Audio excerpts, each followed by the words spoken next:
તો ભરૂચના આમોદમાં વીજ કર્મચારીને કરંટ લાગતા મોત નીપજ્યું છે, જ્યાં આમોદ તાલુકાના અનોર ગામે આ ઘટના બની છે। સંજય ખેર નામના કર્મીનું વીજ કરંટ લાગતા મોત થયું છે, જ્યાં હોસ્પિટલમાં શોકનું વાતાવરણ છવાયું છે। તો કુવાની લાઇન ઉપર જમ્પર મારવા દરમિયાન આ ઘટના બની હતી, જ્યાં આમોદ પોલીસ જે છે આગળની કાર્યવાહી હાથ ધરી છે। તો આમોદમાં વીજકર્મીનું કરંટ લાગતા મોત નીપજ્યું છે, જ્યાં ભરૂચના આમોદમાં વીજ કર્મચારી છે કરંટ લાગતા મોત નીપજ્યું। અમારા અનોર ગામની મેં જીબીના કરંટ લાગવાથી સંજય ખેરનું મોત થયું છે।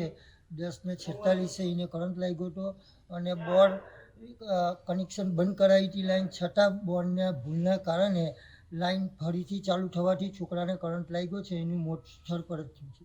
કરંટ લાગેલો છે હેલ્પરને, સંજય હેલ્પરને જમ્પર મારવા જતા હતા અને લાઇટ બંધ કરાવેલી, પણ લાઇટ ફરીવાર આવવાથી કરંટ લાગ્યો।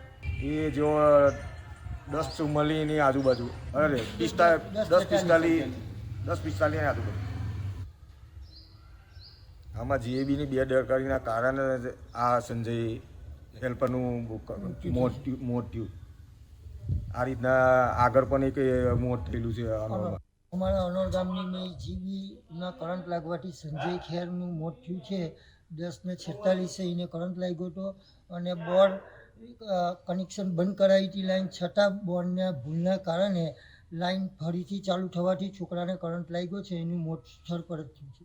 કરંટ લાગેલો છે હેલ્પરને, સંજય હેલ્પરને જમ્પર મારવા જતા હતા અને લાઇટ બંધ કરાવેલી, પણ લાઇટ ફરીવાર આવવાથી કરંટ લાગ્યો। એ જો 10:44 આજુબાજુ, અરે 10:45 આજુબાજુ।